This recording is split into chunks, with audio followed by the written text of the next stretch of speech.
Pode começar. Boa noite a todos, sejam muito bem-vindos nessa casa de reflexões, de conhecimento e conexão com a espiritualidade. Que todos aqui se sintam confortáveis e acolhidos pela espiritualidade. Hoje nós teremos um convidado que vem pela UME, que é da na Casa Coirmã, Mãos Unidas, que vai nos dar a honra, de falar sobre pilares da não violência e como a gente precisa, a gente vai tocar o nosso coração e prestar bastante atenção, porque a gente sabe que todo o conhecimento que vem é para que a gente possa evoluir. E para nós começarmos, eu vou ler uma passagem do livro Vida Feliz de Divaldo Pereira Franco, ditado pelo espírito Joana de Ângeles, que diz assim: reserva teu direito de permanecer indiferente às provações de qualquer natureza.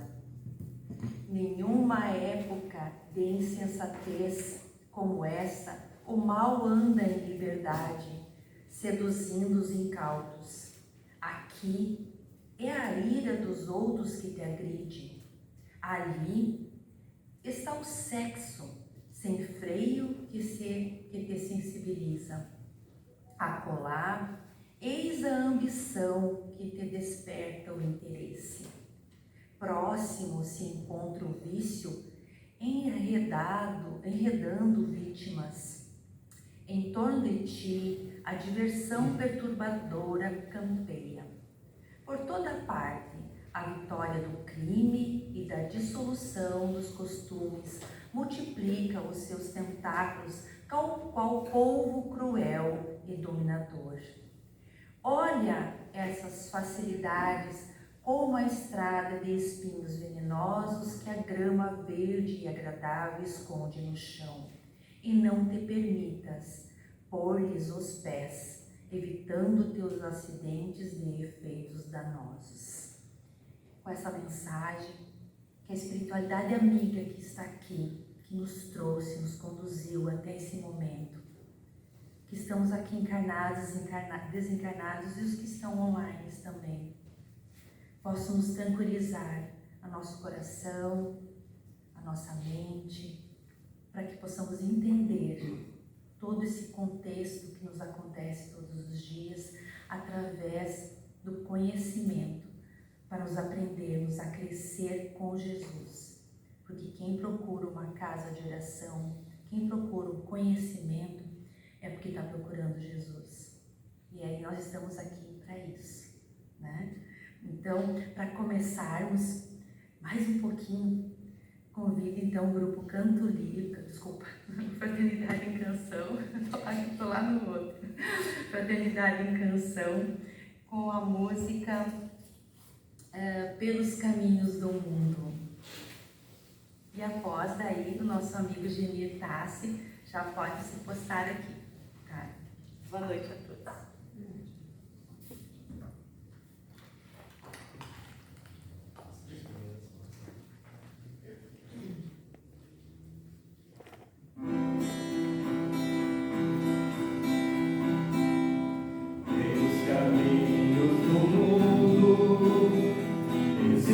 O mal e o bem, ajude sempre que possa, não olhe como e a quem, entre verdade e mentira, você precisa vencer, pague com amor toda a ira, endereçada a você. Faço assim e vivo sempre a cantar, lá, lá, lá. Um sorriso cabe em qualquer lugar. Faço assim e vivo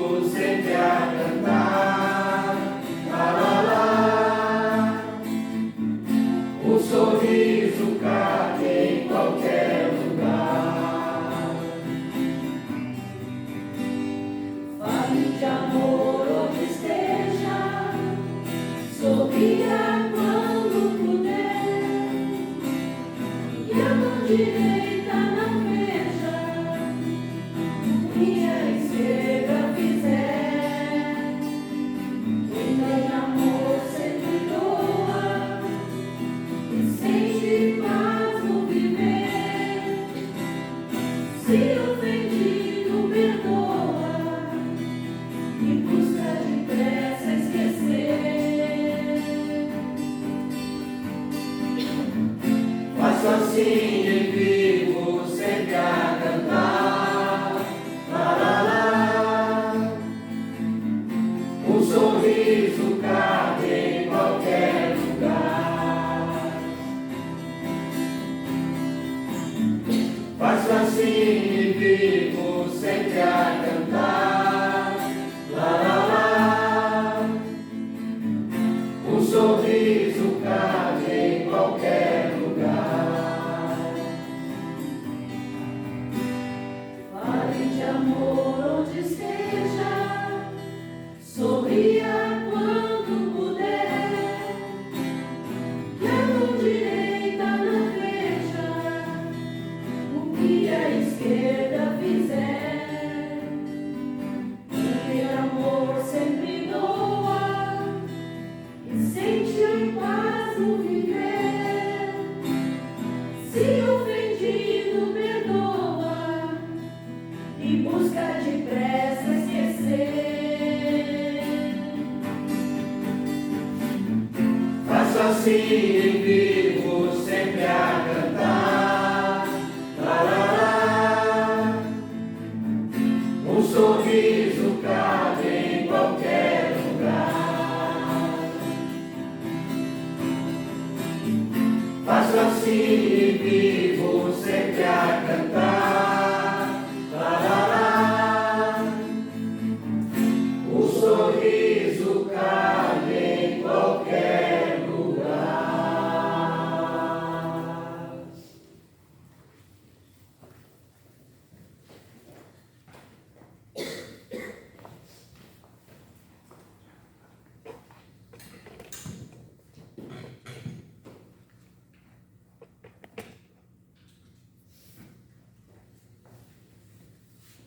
Queridos irmãos, queridos amigos,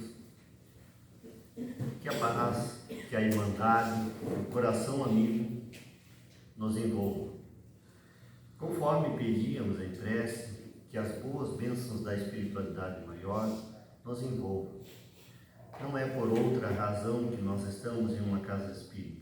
É exatamente para buscar essa sensação de pertencimento a um grupo de espiritualização, de espiritualidade. Nessa busca da paz, da renovação do que nós somos. Um dos grandes temas que os movimentos espíritas nos trazem é a renovação íntima, é a renovação do ser, é essa busca da paz e da espiritualização. É esse o grande motivo pelo qual nós procuramos as casas espíritas e esta é a razão pela qual nós permanecemos no Centro Espírita, por essa oportunidade de transformação da nossa própria realidade, essa construção que nós vamos conseguindo e que quando nós adentramos ao estudo da doutrina, nós vamos aos poucos percebendo que não existe outro meio mais propício, mais completo para esse processo de renovação que nós tanto precisamos. Em primeiro lugar, o nosso abraço fraterno da comunidade que compõe a Casa Espírita Mãos Unidas, bem como da União Municipal Espírita de Cruz Alta, que hoje nós estamos cumprindo com a escala de intercâmbio entre as sociedades espíritas que compõem a União Municipal Espírita de Cruz Alta. E trazemos aqui então um abraço fraterno da UNE e da nossa comunidade Mãos Unidas, que em outubro estará de aniversário. Dia 6 de outubro completa 33 anos. Olhem que data maravilhosa, que número magnífico que encanta os nossos olhos quando nós dizemos que estamos completando 33 anos. É um número muito significativo para nós cristãos, completar 33 anos. Tomara que não signifique a nossa desencarnação logo ali. Porque, a bem da verdade, se ele completou a missão aos 33 anos, nós estamos apenas tentando aprender qual é que é o rumo para nós encetarmos a nossa missão. Como é que nós vamos fazer para alcançar esse desiderato? Mas, com a inspiração dele, nós vamos chegar lá. É só para fazer referência ao 33. E o dia 14, nós vamos fazer um chá, em homenagem a esta data e com o objetivo, é claro, de angariar recursos para nós fazer a substituição do telhado daquela casa que urge que se faça. Esse mês de setembro foi de bastante chuvas, nos deixou bastante claro e bastante visível a nossa necessidade de fazer a substituição.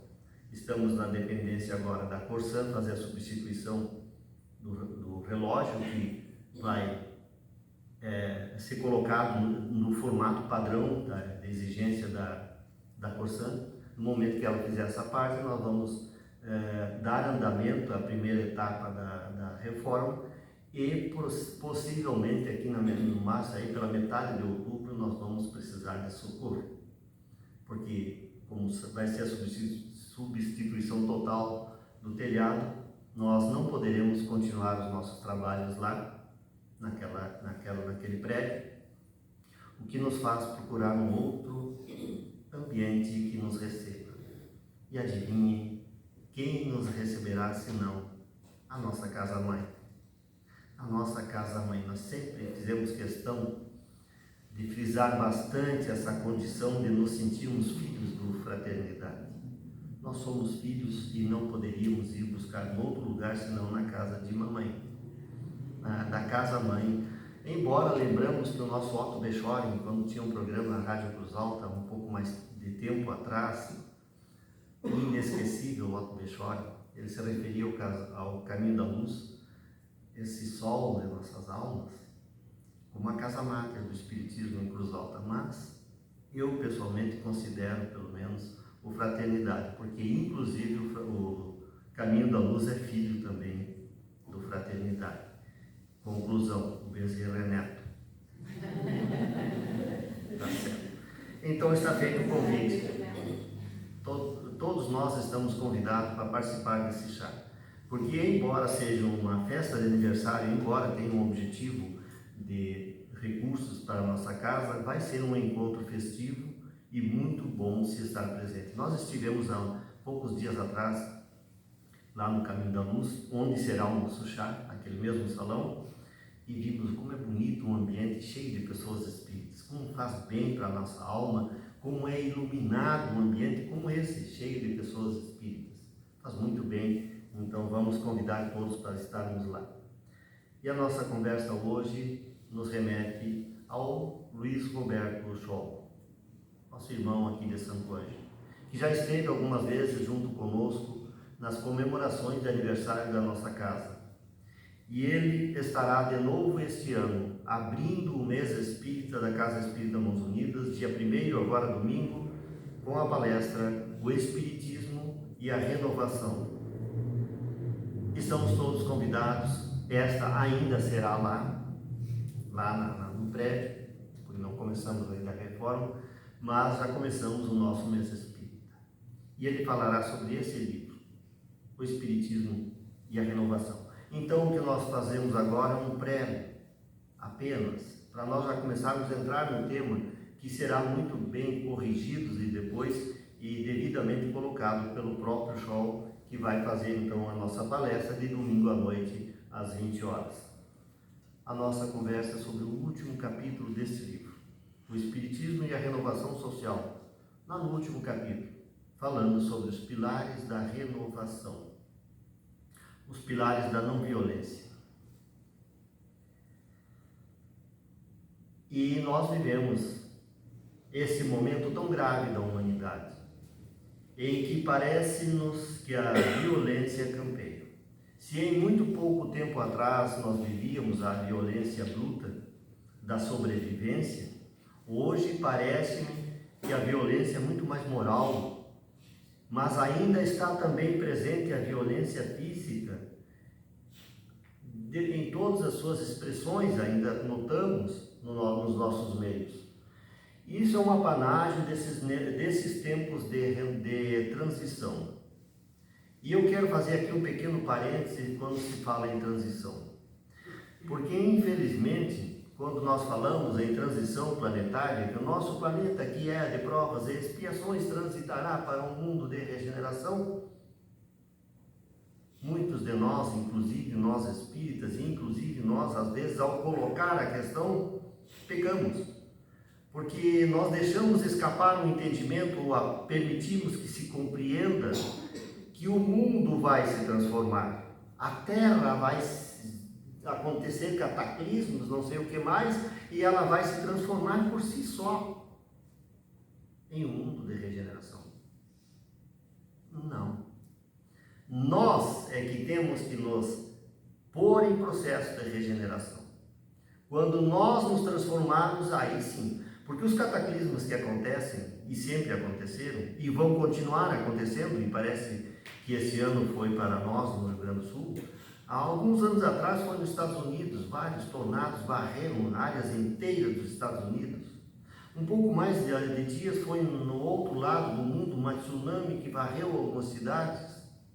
O ano passado foi em Santa Catarina, que várias cidades ficaram submersas ou alagadas. Esse ano é no Rio Grande do Sul. Cruz Alta não. Bom, razões geográficas. Mas esse ano foi ali em algumas regiões do Rio Grande do Sul. E esses cataclismos vão continuar acontecendo. É natural. O processo de evolução da Terra, de desgaste da matéria que compõe o mundo Terra, é natural e vai continuar acontecendo. Renovemos-nos ou não, regeneremos-nos ou não, isso é natural, é inevitável e vai seguir o mesmo curso independente de como nós estaremos. Nós é que precisamos fazer esse processo de regeneração. E esse grave momento pelo qual a humanidade está passando é característico desses tempos de transição, em que as coisas são colocadas, como que dizer, colocadas na mesa, para fazer a seleção ou para se colocar nas devidas condições demonstradas de cada um. Qual é o padrão vibratório que cada um de nós tem para apresentar diante do problema que se apresenta? E aí, nós mesmos não é Deus que vai dizer, esse está bom, esse não está bom. Não, nós vamos ver se nós estamos em condições, com vibrações, com energia adequada para um mundo de regeneração, ou se nós teremos que nos adequar a um outro ambiente que possa nos receber conforme a nossa própria natureza. Ninguém faz, ninguém pune, ninguém... Não. Somos nós mesmos que vamos construindo o nosso caminho de renovação, de aprimoramento. Os distúrbios sociais, econômicos, e emocionais, comportamentais sinalizam uma certa urgência de autoanálise, de observação do que é que nós estamos fazendo de nós mesmos. E nós temos que parar de fazer essa análise do outro, do mundo, de como a sociedade está reagindo, como é que as pessoas estão fazendo. Olha que governo mais isso, que polícia mais aquilo, que vizinho. Não é lá que está o problema, é aqui. Porque nós, na nossa relação com o outro, nós vamos construindo o que está em nós mesmos. É no entrechoque das diferenças, das dificuldades, dos diferentes, é que nós vamos construindo a nossa própria realidade. Nós precisamos do outro para fazer um padrão de comparação, para ver onde é que nós estamos. Então, esses distúrbios todos apenas urgem para que nós comecemos a fazer o nosso processo. Mais do que nunca é urgente refletir sobre o tema da não violência e da paz. Se nós achamos que o mundo é violento, e há ambientes de extrema violência ainda viventes no nosso mundo. Uma pergunta que nós podemos, uma questão que nós podemos trazer para nós em todos esses momentos que nós começamos a fazer análise do mundo. O mundo tem suas violências, sim. E aí nós temos que fazer aquela espécie de autoanálise, buscando uma resposta em nós mesmos. Em que lado da balança é que eu estou mais e melhormente contribuindo? Porque é tudo questão de somatórias. Somatórias de corações que vibram no bem, daqueles outros que vibram no ambiente de violência e de maldade. Porque eles continuarão existindo. E se hoje ainda é um mundo de provas e expiações, é porque nós pesamos ainda, na nossa realidade íntima, mais para esse lado. E não adianta nós achar que é o outro, porque nós fazemos parte do mesmo conjunto. E, desculpem, é mais uma autoanálise do que uma sugestão de ideia. Nós ainda temos aqueles sentimentos todos que nos levam para o lado da violência, da discórdia, do banditismo, enfim, não vamos nominar muito porque não é o caso. Nós temos sim. E então há uma urgência que nós precisamos começar a analisar onde é que estamos, qual é o lobo que nós estamos alimentando mais, para fazer referência à história dos dois lobos que nós temos, e aquele que vencerá é o que nós mais alimentaremos. Porque os dois ainda habitam em nós, essa é que é a verdade. E aonde está sendo melhor tratado, que está recebendo mais energia de vida, de pensamentos, de vibração. E nós buscamos a paz e a não violência. Então nós temos que alimentar a paz e a não violência. Em 1931, portanto, há quase 100 anos atrás, 92, não é?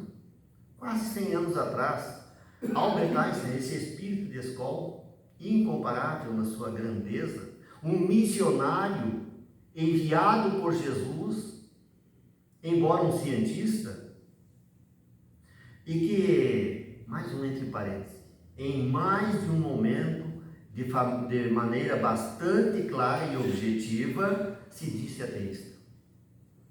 Ele é o portador daquela expressão de que eu não acredito no Deus que nós criamos, mas o Deus que nos criou.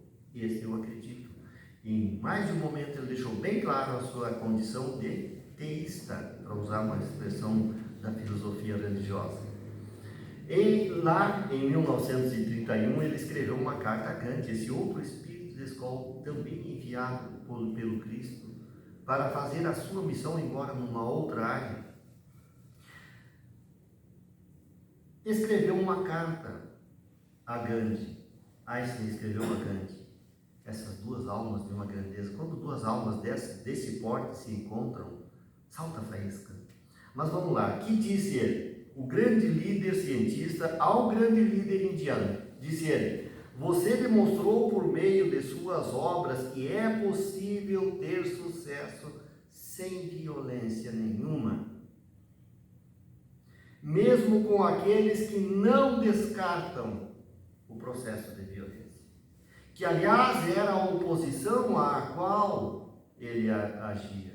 Onde ele deixou expressa a sua vivência, a sua exemplificação do processo de não violência, de nunca responder uma violência com outro gesto de violência, muito pelo contrário, mesmo recebendo toda a violência, ele soube ser da paz e enviar paz mesmo a esses que em nenhum momento descartaram o processo da violência para a subjugação do outro. E ele mostrou muito claramente que é possível ter sucesso sem precisar matar o outro. Chamou o pacifismo de Gandhi de sentimento instintivo. Faz parte da natureza do ser humano o pacifismo. O desejo da paz, a busca da paz é instintiva. A grande maioria, se não 100%, creio eu, mas a grande maioria da humanidade opta clara e objetivamente pelos ambientes que lhe transmitem melhor paz do que aquele outro que é revestido totalmente de violência. Nós fugimos da violência. Nós somos pacifistas por instinto, por natureza, faz parte da própria natureza humana. Acredito, ainda escreveu Einstein, acredito que as opiniões de Gandhi eram as mais iluminadas de todos os homens políticos do nosso tempo lá em 1931. E eu tenho certeza que se nós trouxéssemos para esse momento, nós poderíamos repetir em alto e bom som e estar certo de que realmente, ainda em nossos tempos, nós não encontramos nenhum político com a grandeza das ideias de Gandhi. Embora saibamos reconhecer que existem bons políticos, sim, homens de bem que trabalham pelo progresso, pela evolução, pelo bem, enfim, pelo bem da humanidade, pelo bem dos seus. Tem. Nas vias públicas, nos entes públicos, nas entidades todas, nós encontramos muitas pessoas de bem. Embora nós somos tão rápidos em dizer que só não. Tem muita gente boa dentro da política, sim, bem intencionada e corretas. E vamos parar de dizer que são todos ladrões, que são todos isso, são todos aquilo, porque nós estaremos nesse momento pesando a balança do mal. Nós, ao menos, que começamos a nos esclarecer e que estamos tentando nos revestir do espírito de pacifismo, preguemos a paz e a não violência. Não vamos propagar a ideia de que só existe ladrão, só existe enganador, só existe... Não.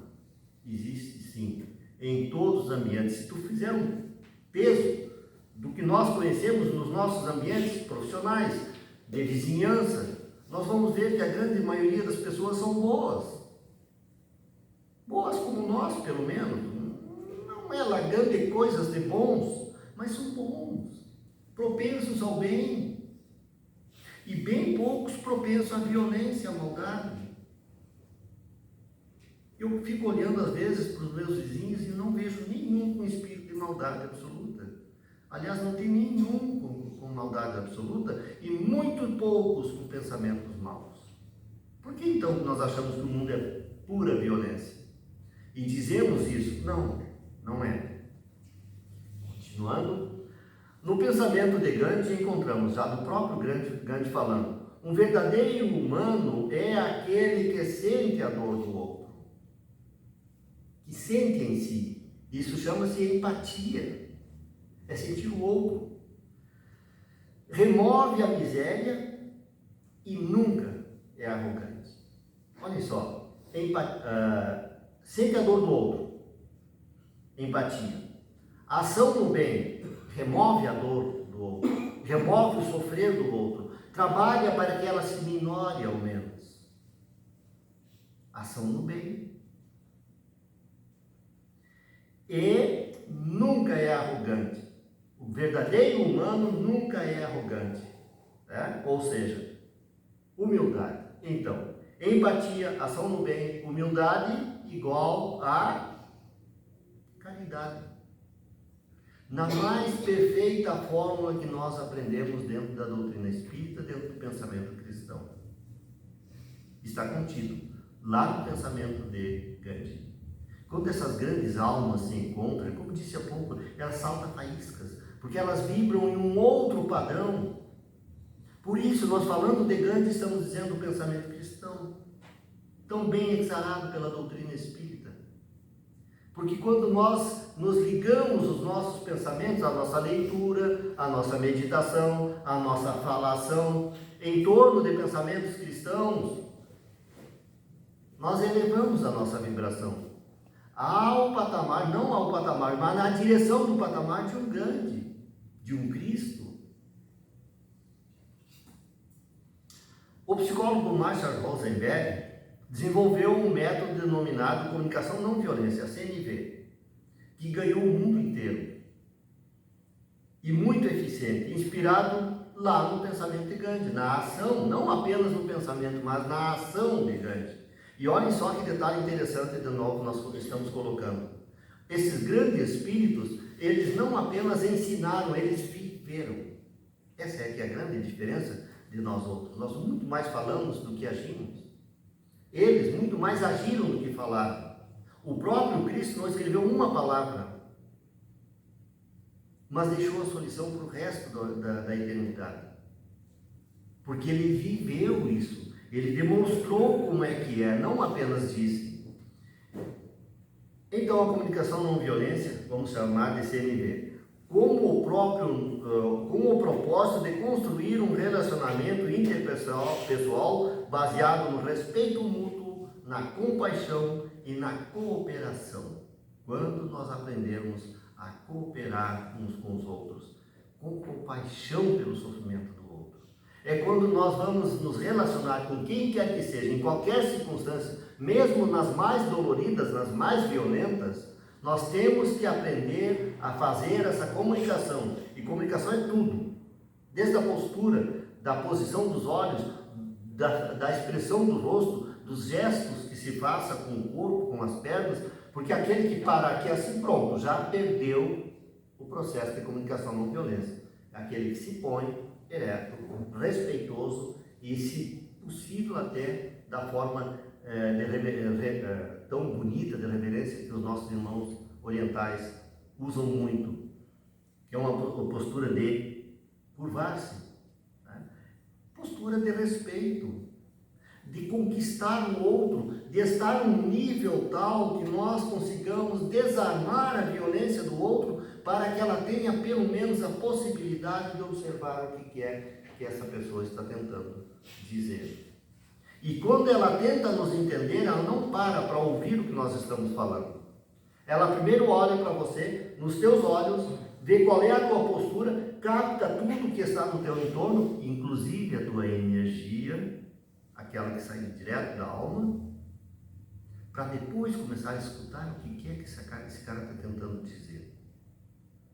E aí ele faz a leitura completa. E se está diante de uma pessoa que tem o mútuo respeito, que tem compaixão, que tem o espírito cooperativo, ele se desarma completamente e passa ao menos a analisar a ideia que está sendo colocada.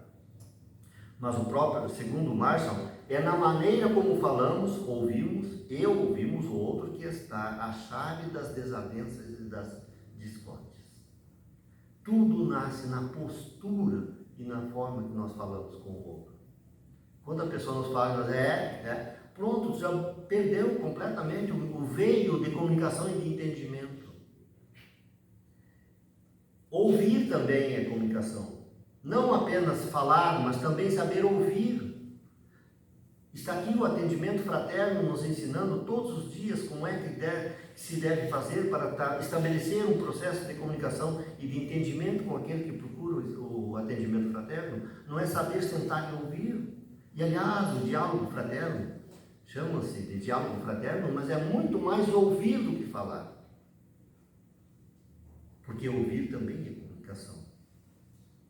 E às vezes está lá na nossa postura a chave da discórdia e da desavença. Precisamos desenvolver habilidades de linguagem de comunicação. Linguagem de comunicação. Não é fala, não é verbalização, é linguagem completa. De comunicação para relacionar-se compassivamente e solidariamente. Compassivamente. Isso é muito importante. Porque quando nós não nos guardamos num estado de compreensão e de paz, nós não conseguimos captar o que o outro está tentando dizer. E às vezes o seu gesto de violência está arraigado em alguns motivos que nós precisamos compreender para entender o que está se passando nesta aula.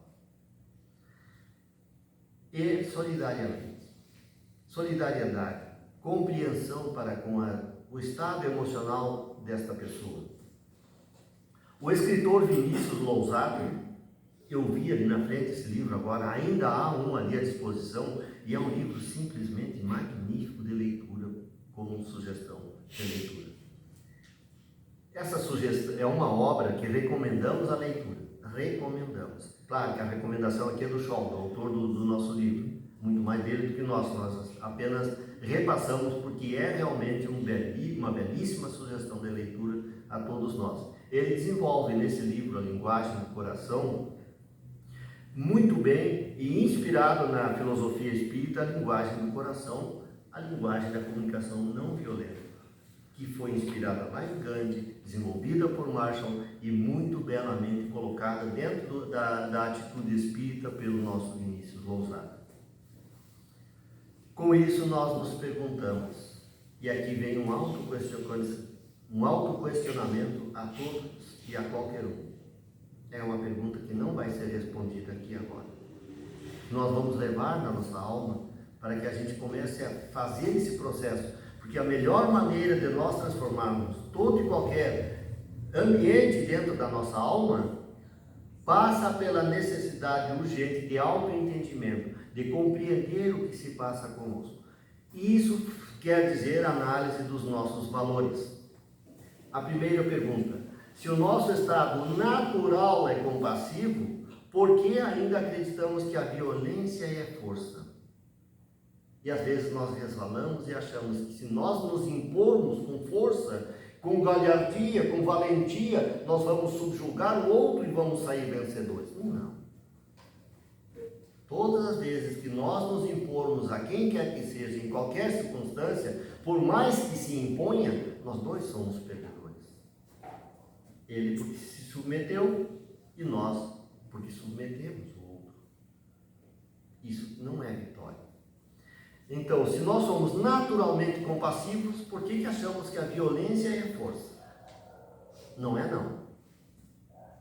Porque é nela que muitos ainda baseiam as suas relações, às vezes as relações mais íntimas, mais pessoais, aquelas de dentro de casa, eu ia dizer de dentro do quarto também. Nós às vezes permitimos que entre para dentro dos nossos ambientes essa crença de que nós temos que nos impor uns aos outros. E é engraçado, aquela pessoa que se casou comigo, ela não se casou porque eu fui lá e disse para ela que tem que ser assim. Eu tive que convencê-la. Muito mais do que com palavras, com atitudes.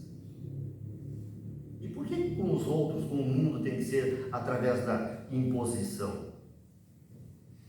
Muito pelo contrário. É a compassividade, é a solidariedade, é o amor que une as pessoas e que ligam umas às outras.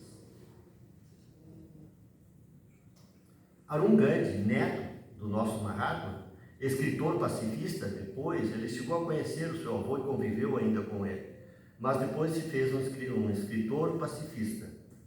Nos diz que o mundo em que vivemos é aquilo que nós fazemos dele, não é a lei de causa e efeito sendo colocada aí. O mundo que nós vivemos e que nós consideramos violento é o mundo que nós construímos. Essa aqui é a grande verdade. Se hoje é impiedoso, foi porque nossas atitudes o tornaram assim. É a lei de causa e efeito. Se mudarmos a nós mesmos, podemos mudar o mundo. Esse é o processo que nós somos convidados a fazer.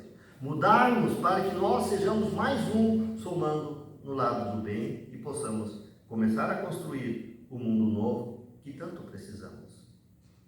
Ainda ontem era quarta-feira, no domingo nós fizemos uma fala, não, na segunda nós fizemos uma fala em Panambi e lembrávamos do grande valor que recebe hoje a titulação de ser espírita e delegamos isso aos nossos antecessores, que trouxeram o movimento espírita para nós a esse nível que nós encontramos, e que muito pouco tempo nós, quando fazíamos os nossos cadastrinhos lá e perguntava a religião, nós colocávamos católico. Eu digo isso porque eu também já fiz isso. Católico.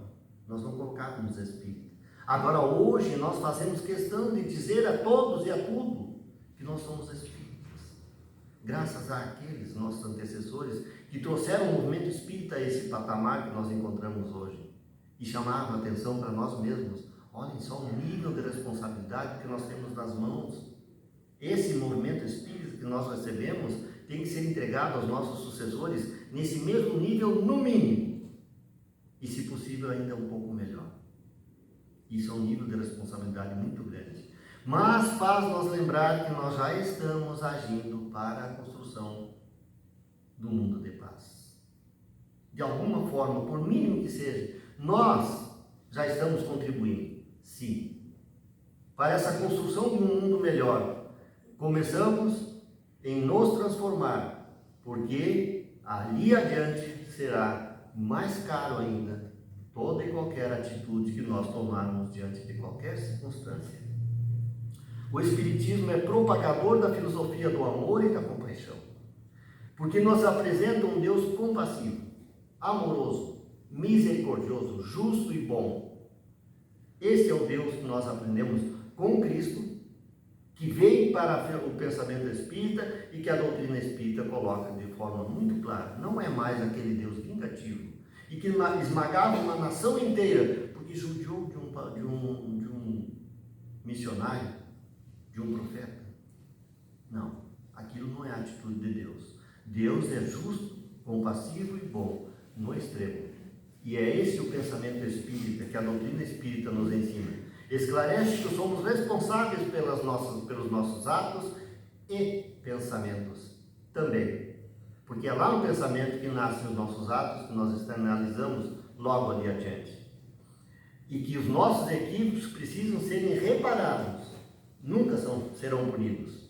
Mas nós precisamos, às vezes, experimentar o veneno que nós mesmos plantamos um pouco mais antes, para entender o que ele significa.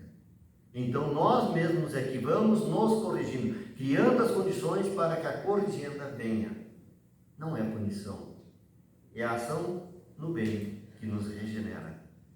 Arun Gandhi, voltamos a ele que nos coloca os 5 pilares da não violência: o respeito, a compreensão, a aceitação, a apreciação e a compaixão.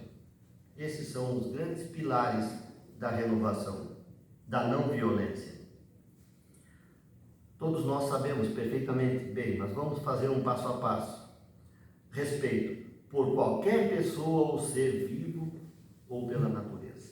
Vejam só que não é só algo próximo, é tudo que compõe a natureza, desde os objetos, desde as coisas, todos os seres que de alguma forma têm vida, são obras divinas. E quem desrespeita, por mínima que seja uma das obras divinas, desrespeita o Criador dessa vida.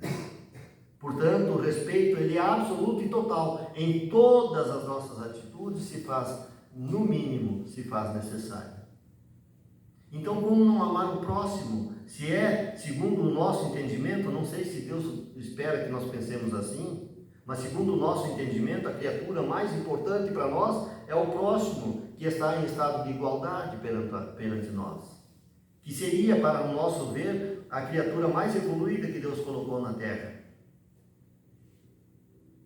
Mas toda obra precisa receber respeito. Respeito é a base de todo e qualquer relacionamento. Religião, etnia, cor da pele, gênero, orientação sexual, condição socioeconômica e cultural, todos merecem ser respeitados. Todos, tudo precisa receber esse espírito de respeito. Não em discurso ou redes sociais, mas na prática, visível, realmente vivendo esse espírito de respeito. Construir muros em divisões, em vez de espaços de diálogos e convergência, sempre provocará efeitos indesejados. Muros, divisões, sempre vai construir estados indesejáveis, levando à raiva, à rebelião e à violência. É o resultado natural da atitude de pouco respeito ou de desrespeito. A compreensão. Compreender. Para compreender algo ou alguém, nós temos que entrar dentro desta alma. Não necessariamente concordar com tudo, mas respeitar o direito do outro de ser diferente e de pensar diferente. Isso é o processo de compreensão. Compreender as suas razões, as suas motivações, os seus valores. Compreender que ele tem o direito de estar errado e de fazer errado. Porque, afinal de contas, nós fizemos também, se não agora, um pouquinho mais antes, e foi por isso que hoje nós estamos julgando diferente. Não é por outra razão. Se hoje nós estamos num patamar em que já nos colocamos a defender um processo de paz e de não violência, é porque bem provavelmente nós já nos prejudicamos demais pela violência e pelo desrespeito. Então hoje nós já estamos do outro lado, por imposição do nosso próprio processo evolutivo. Aceitação. Como nós temos dificuldades de aceitar o que é diferente, o que nos prejudica, o que nós não gostamos. Como nós julgamos com facilidade a atitude do outro. A aceitação é a capacidade de aceitar outras visões e posições diferentes das nossas. É também defender o direito do outro de ser e de pensar diferente. Não basta apenas entender que ele tem esse direito, tem que defender ainda esse direito dele de ser como é. Ele não é espírita, mas ele tem suas razões de não ser espírita. Para nós colocar um exemplo bem brando. E entender que ele tem esse direito de ser dessa ou daquela forma de pensamento e ainda defendê-lo por isso. Isso é o mínimo que exige um espírito de respeito, de concórdia, de aceitação. Como nós vamos definir o que o outro é? Como que nós vamos definir o que o outro pensa? Se nós não compreendemos ainda suficientemente nem a nós mesmos, nós estamos em processo de formação. E é por isso que nós estamos aqui defendendo uma tese. É porque nós estamos tentando nos revestir dela. Uma das grandes coisas que fazemos nós que falamos nas palestras espíritas é exatamente essa, de estudar bastante para aprender e tentar se revestir delas. Então nós estamos em processo de formação, então nós não somos completos. Como é que nós queremos exigir perfeição do outro? Isso permite que nos tornemos mais fortes, mais sensatos e mais sábios. Apreciação. Apreciar. Dar o tempo suficiente de ver como é que é. Tem a repercussão profunda e pode trazer uma enorme diferença na vida e na capacidade de cada um de nós. Quando nós nos damos esse tempo suficiente de saber olhar e ver como é que é. E apreciar. Apreciar vem de dar preço, valoração. Quando nós apreciamos algo ou alguém, nós estamos tentando avaliar a sua valia, o seu valor, baseado na expressão preço, né? Nós estamos dando valor àquilo. Apreciar é tentar entender qual é que é o valor dessa criatura, dessa pessoa, dessa atitude, desta coisa. As pessoas mais felizes não são as que têm dinheiro, mas as que conseguem apreciar a beleza e a bondade ao seu redor. Vejam que eu não disse que a que tem dinheiro não será feliz. Foi isso que eu disse? Não.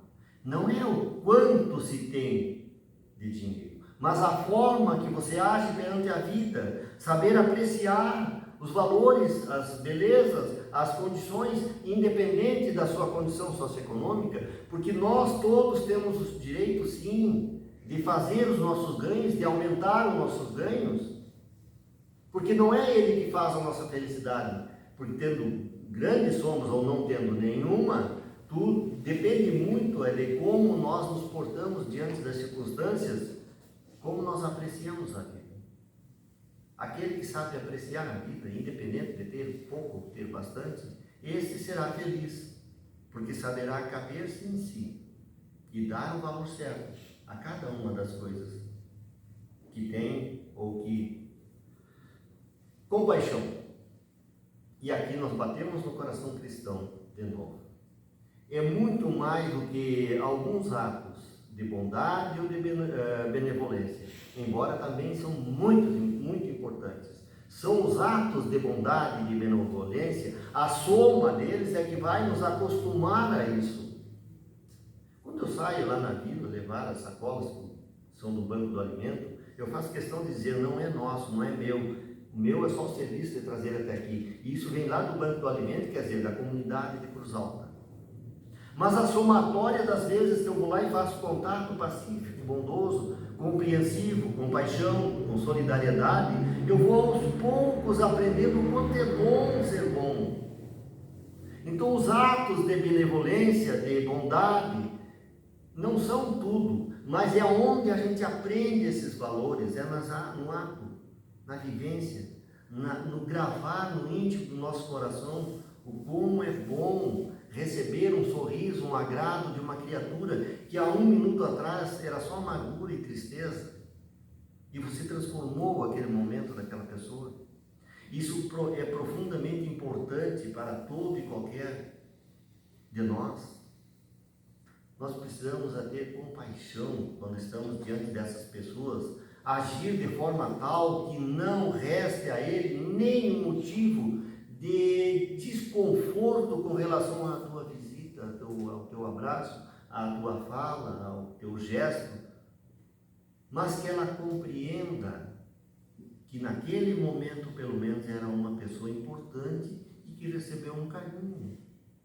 E às vezes, tudo que as pessoas precisam é de um pequeno gesto de carinho e de valoração, de apreciação, de bondade, de complacência, de entendimento, de perdão.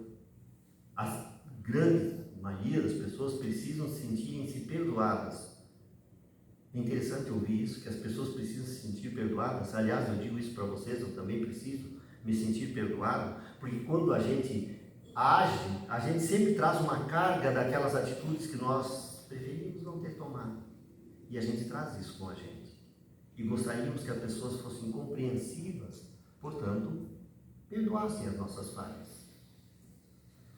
Pensar e agir com compaixão é parar para descobrir os pontos fortes e a esperança da outra pessoa, tentando entender o que precisamos fazer para ajudá-las a serem independentes. Quando reagir com compaixão, entenderemos que o outro também precisa ter e sentir amor próprio, dignidade, um gesto de fazer com que ela se sinta digna de receber aquele gesto.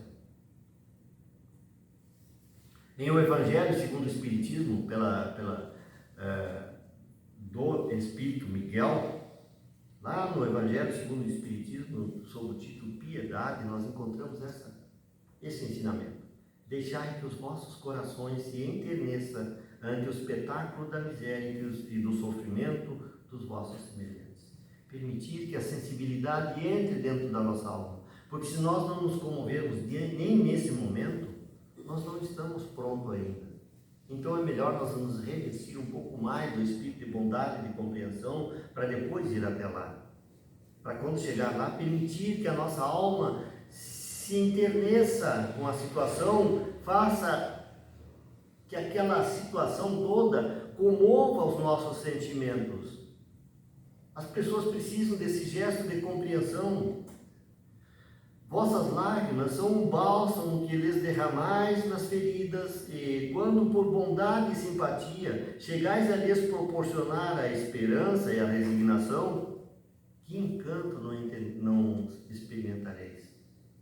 É o melhor sentimento que nós podemos colocar em nossos corações, é a gratidão a nós mesmos por ter tido a coragem e a determinação de fazer aquilo que se fez, por bondade, por amor ao próximo. Quando nós sentimos que naquele momento, pelo menos, aquela alma se transformou em um pequeno momento de alegria, de felicidade, de satisfação, de gratidão. Quando o Gandhi foi à conferência, para nós nos encerrarmos aqui, uma conferência já como líder estadista, o relógio corre muito, chegando à Inglaterra como líder estadista, ele foi encaminhado pelos funcionários, claro, a residência dos visitantes de estados, dos estadistas. Ele pediu que não, que ele queria ir lá junto com os trabalhadores têxteis, aqueles que foram prejudicados pela Revolução na Índia, aqueles aos quais se serviam do que vinha da Índia para as suas fábricas, e que eram empregados nessas fábricas, que as fábricas foram falindo porque não vinha mais o produto que vinha da China. Então eles tinham motivos de sobra, de muita revolta contra Gandhi, contra a Índia e contra tudo. Mas Gandhi queria estar lá com eles. E eles disseram, não vá lá que eles vão te matar. Mas ele disse, mas é por isso mesmo que eu quero ir lá. Por causa da raiva deles, que eles sentem de nós, eu quero estar lá para mostrar para eles. E foi. É um líder estatista, determinou que vai dizer que não. Ele vai. Foi levado então para o meio dos inimigos. Chegando lá, ele foi conversar com os empregados têxteis da Inglaterra, mostrando a eles que a Índia era muito pobre, existiam comunidades que não tinham nada e que talvez com essa reserva que está ficando lá, e talvez eles produzindo a própria roupa, os próprios tecidos, eles tivessem um pouquinho de condições de minorar um pouco a sua miséria e viver um pouco melhor. Mas ele chegou com respeito, compreendendo e dizendo que compreendia a revolta deles, porque eles também tinham famílias para serem sustentadas, tinham direito de sustentação e de trabalho, mas que eles pensassem na Índia, na pobreza, na miséria que vivia aquele povo e que precisava ter no mínimo de recurso para conseguirem continuar trabalhando. Então, nesse espírito de compaixão, de compreensão, de respeito aos têxteis ingleses, de respeito a si próprio e aos que ficaram na Índia, ele conseguiu conquistar aqueles corações que antes eram pura revolta, aí inclusive alguns a se aderirem à causa de Gandhi. Por quê? Porque ele entrou com respeito, foi honesto, foi simples, foi cordial, mostrou a sua alma e o porquê daquela ação toda. Assim ele convenceu. A prática da não violência vai muito além do simples evitar a violência física ou verbal. É uma filosofia de ser e de agir, de relacionar-se, inclusive com o diferente e com o oposto. Portanto, nos lembremos sempre. Somos compassivos por natureza. Não esqueçamos disso. Nós somos compassivos por natureza. Essa palestra e muitas outras está lá no nosso canal no YouTube. Um convite a visitar esse canal, clicar em inscrever-se, curtir, compartilhar, indicar. Fazendo assim. Nos unamos num espírito de paz, de iluminação. Que possamos começar a construir em nós, a partir deste momento, um espírito de compreensão, de compaixão, de apreciação, de leveza espiritual, de brandura e bondade, para com tudo e para com todos, inclusive nós mesmos. Que a tua paz, querido Mestre Jesus, esteja em nossos corações e nos corações de cada um daqueles que nos acompanham nesse momento, encarnados e desencarnados. Essas mesmas vibrações de paz possamos levar até os nossos lares, a todos que nos aguardam, aos nossos vizinhos, indistintamente todos recebam vibrações, luzes de bênçãos e de paz. Aos hospitais, aos presídios, às casas de assistência de qualquer órgão, ali esteja a nossa vibração de paz e de amor. Nas praças, nas ruas onde transitam almas desorientadas, vibremos em favor deles, com paixão, com leveza, com luz espiritual. Enfim, Senhor, abençoa-nos e abençoa a todos. Que assim seja. Graças a Deus.